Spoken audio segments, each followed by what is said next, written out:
নমস্কার। সাহিত্যের মণিমাণিক্যগুলি অনুষ্ঠানে গল্প বলার কথক ঠাকুর অডিও বুক ইউটিউব চ্যানেলে আজ শুনবেন বাংলা গদ্য সাহিত্যের প্রণম্য কথা সাহিত্যিক বিভূতিভূষণ বন্দ্যোপাধ্যায় রচিত ছোট গল্প জলশত্রু।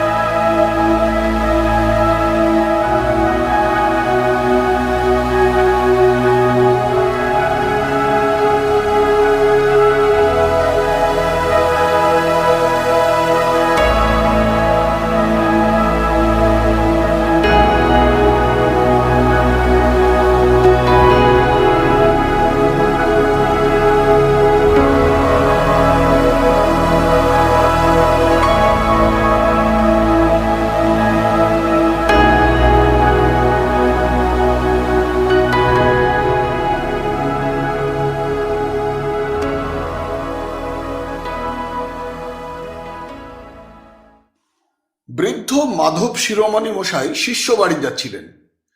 বেলা তখন একটার কম নয়। সূর্য মাথার উপর থেকে একটু হেলে গিয়েছে। জ্যৈষ্ঠ মাসের খর রৌদ্রে বালি গরম, বাতাস একেবারে আগুন। মাঠের চারিধারে কোনো দিকে কোনো সবুজ গাছপালার চিহ্ন চোখে পড়ে না। এক আধটা বাবলা গাছ যা আছে তাও পত্রহীন। মাঠের ঘাস রোদ পোড়া কটা। ব্রাহ্মণের কাপড় চোপড় গরম হাওয়ায় আগুন হয়ে উঠল, আর গায়ে রাখা যায় না।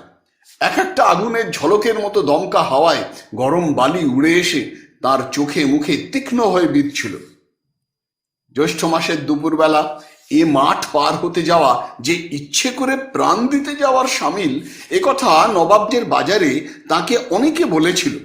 তবুও যে তিনি কারুর কথা না শুনে জোর করেই বেরুলেন, সে কেবল বোধহয় কপালে দুঃখ ছিল বলেই।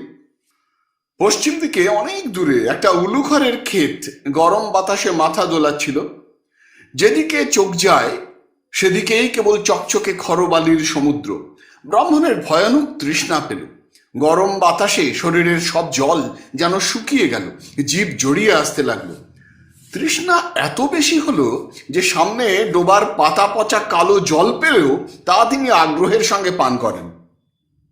কিন্তু নবাবগঞ্জ থেকে রতনপুর পর্যন্ত 4.5 ক্রোশ বিস্তৃত এই প্রকাণ্ড মাঠটার মধ্যে যে কোথাও জল পাওয়া যায় না, তা তো তাকে কেউ কেউ বাজারেই বলেছিল।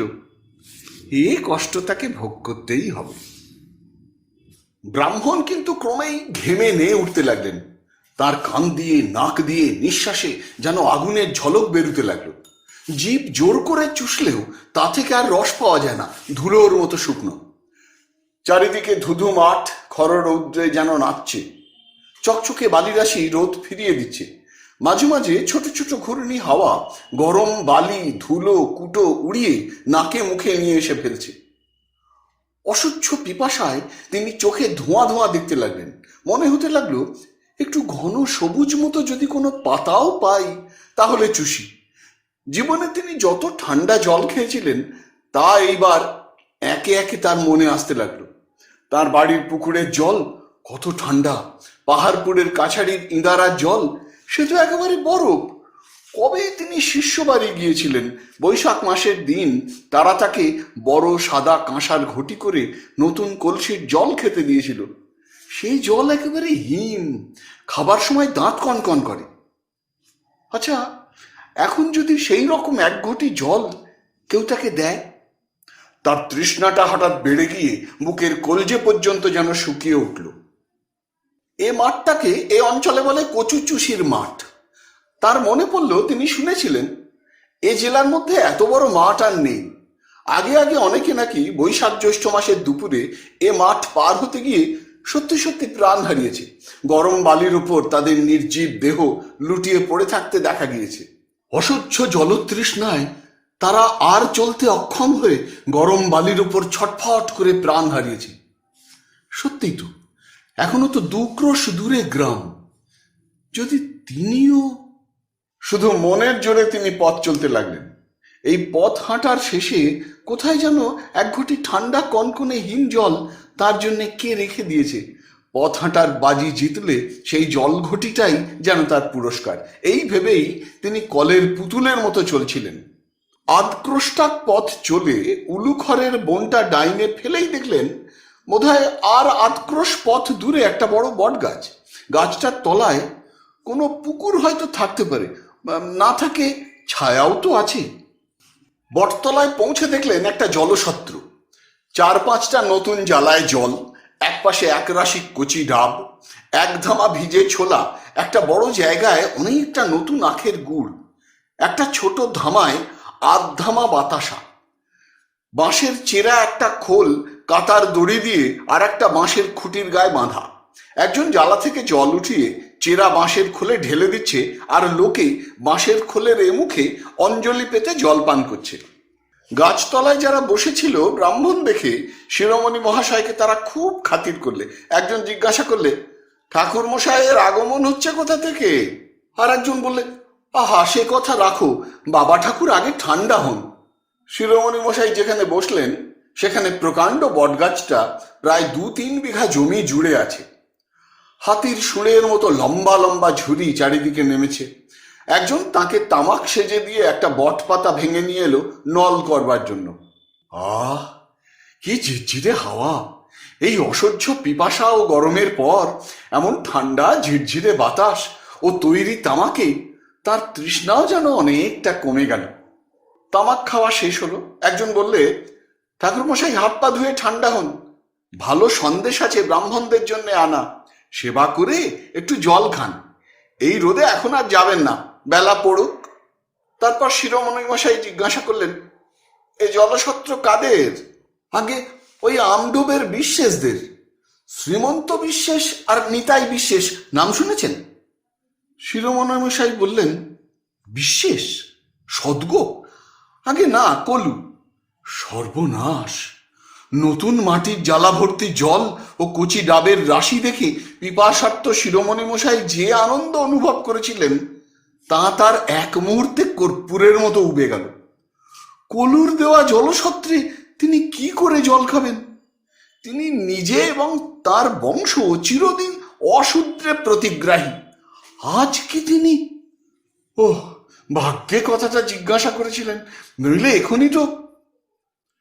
শিরোমণি মশাই জিজ্ঞাসা করলেন, এ জলসত্র কতদিনের দেওয়া? তা আজ প্রায় 15-16 বছর হবে। শ্রীমন্ত বিশ্বাসের বাপ তারাচাঁদ বিশ্বাস এই জলসত্র বসিয়ে যায়। সে হয়েছিল কি বলি শুনুন, বলে লোকটা সেই কাহিনী বলতে আরম্ভ করলেন। আমডোবের তারাচাঁদ বিশ্বাস যখন ছোট, 14-15 বছর বয়স, তখন তার বাপ মারা যায়। সংসারে কেবল 9-10 বছরের একটি বোন ছাড়া তারাচাঁদের আর কেউ ছিল না। ভাই বোনে মাথায় করে কলা, বেগুন, কুমড়ো এইসব হাটে বিক্রি করত, এতেই তাদের সংসার চলত। সেবার বৈশাখ মাসের মাঝামাঝি তারাচাঁদ ছোট বোনটিকে নিয়ে নবাবগঞ্জের হাটে তালশাঁস বিক্রি করতে গিয়েছিল। ফেরবার সময় তারাচাঁদ মাঠের আর কিছু ঠিক পায় না। নবাবগঞ্জ থেকে রতনপুর পর্যন্ত এই মাঠটা 4.5 ক্রোশের বেশি হবে তো কম নয়। কোথাও একটা গাছ পর্যন্ত নেই। বৈশাখ মাসের দুপুর রোদে মাঠ বেয়ে আসতে তারাচাঁদের ছোট বোনটা অবসন্ন হয়ে পড়ল। তারাচাঁদের নিজের মুখে শুনেছি, ছোট বোনটি মাঠের মাঝামাঝি এসে বললে, দাদা, আমার বড় তেষ্টা পেয়েছে, জল খাবো। তারাচাঁদ তাকে বোঝালে, বললে, একটু এগিয়ে চল, রতনপুরের কৈবর্ত পাড়ায় জল খাওয়াবো। সেই একটু আগিয়ে, মানে 2 ক্রোশের কম নয়।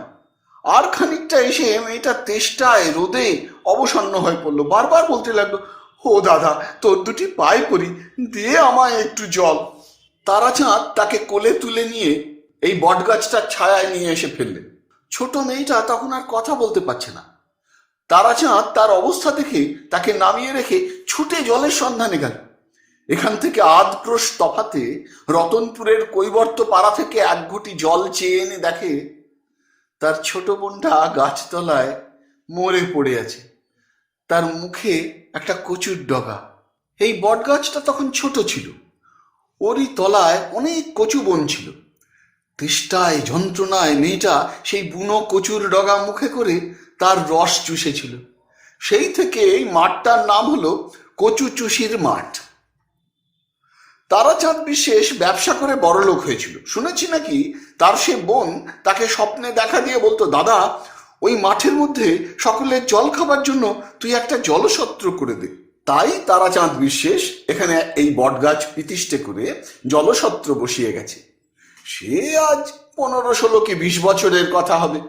ঠাকুরমশাই, কচুচুষির মাঠের এই জলসত্র এদিকের সকলেই জানি। বলবো কি বাবা ঠাকুর, এখনো শুনেছি যে মাঠের মধ্যে জলতেষ্টায় বেঘরে পড়ে ঘুরপাক খাচ্ছে এমন লোক নাকি কেউ কেউ দেখেছে। একটা ছোট মেয়ে মাঠের মধ্যে দাঁড়িয়ে বলছে, ওগো আমি জল দেব, তুমি আমার সঙ্গে এসো। লোকটা তার কাহিনী শেষ করবে, তারপর বলবে, সত্যি মিথ্যে জানি না ঠাকুরমশাই, লোকে বলে তাই শুনি। বৈশাখ মাসের দিন ব্রাহ্মণের কাছে মিথ্যে বলে কি শেষকালে?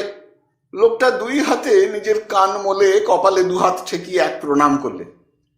বেলা পড়ে এলো, কত লোক জলসত্রে আসতে যেতে লাগলো। একজন চাষা পাশের মাঠ থেকে লাঙল ছেড়ে বটতলায় উঠল। ঘেমে সে নিয়ে উঠেছে। একটু বিশ্রাম করে সে তৃপ্তির সঙ্গে ছোলা, গুড় আর জল খেয়ে বসে গল্প করতে লাগলো। এক বুড়ি অন্য গ্রাম থেকে ভিক্ষা করে ফিরছিল। গাছতলায় এসে সে ঝুলি নামিয়ে একটু জল চেয়ে নিয়ে হাত পা ধুলে। একজন বললে, আব্দুলের মা একটা ডাব খাবা? আব্দুলের মা এক গাল হেসে বললে, তা দাও দিকি মরে, আজ একটা খাই, মরবো তো খেয়েই মরি। একজন লোক পরনে টাটকা কোরা কাপড়ের ওপর নতুন পাট ভাঙা ধপধপে সাদা টুইলের শার্ট, হাঁটু পর্যন্ত কাপড় তোলা, পায়ে 1 পা ধুলো। বটতলায় এসে হতাশভাবে ধপ করে বসে পড়ল। কেউ জিজ্ঞাসা করলে, ছমিরুদ্দি মিয়াজে আর ছানির দিন ছিল না? ছমিরুদ্দি সম্পূর্ণ ভদ্রতা সঙ্গত নয় এরূপ একটি বাক্য উচ্চারণ করে ভূমিকা ফেঁদে তার মকদ্দমার একটি সংক্ষিপ্ত ইতিহাস বর্ণনা করে গেল এবং যে উকিলের হাতে তার কেস ছিল তার সম্বন্ধে এমন কতকগুলো মন্তব্য প্রকাশ করলে যে তিনি সেখানে উপস্থিত থাকলে ছমিরুদ্দির বিরুদ্ধে আর একটা কেস হতো। তারপর সে পোয়াটাক আখের গুড়ের সাহায্যে আধশের আন্দাজ ভিজে ছোলা উদরসাৎ করে 1 ছিলিম তামাক খেয়ে বিদায় নিলে। ক্রমে রোদ পড়ে গেল। বৈকালের বাতাসে কাছেরই একটা ঝোপ থেকে ডাঁসা খেজুরের গন্ধ ভেসে আসছিল। হলুদে রঙের সোনালি ফুলের ঝাড় মাঠের পেছনটা আলো করেছিল। একটা পাখি আকাশ পেয়ে ডানা মেলে চলছিল, বউ কথা কও, বউ কথা কও।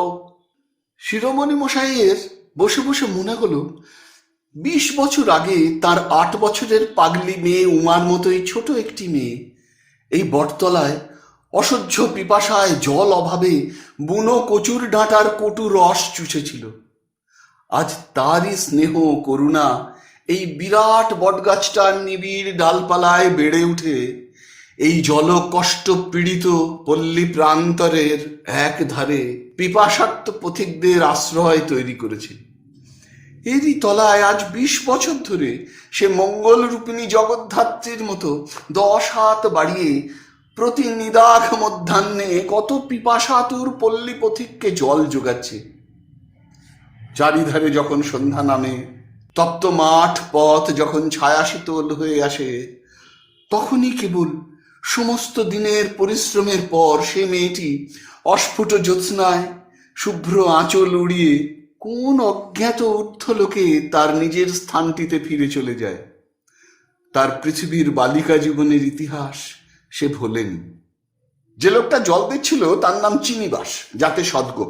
শিরোমণি মশাই তাকে বললেন, ওহে বাপু, তোমার ওই বড় ঘটিটা বেশ করে মেজে 1 ঘটি জল আমায় দাও, আর মানে ব্রাহ্মণের জন্য আনা সন্দেশ আছে বললে না?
শুনছিলেন বাংলা গদ্য সাহিত্যের প্রণম্য কথা সাহিত্যিক বিভূতিভূষণ বন্দ্যোপাধ্যায় রচিত ছোট গল্প জলসত্র।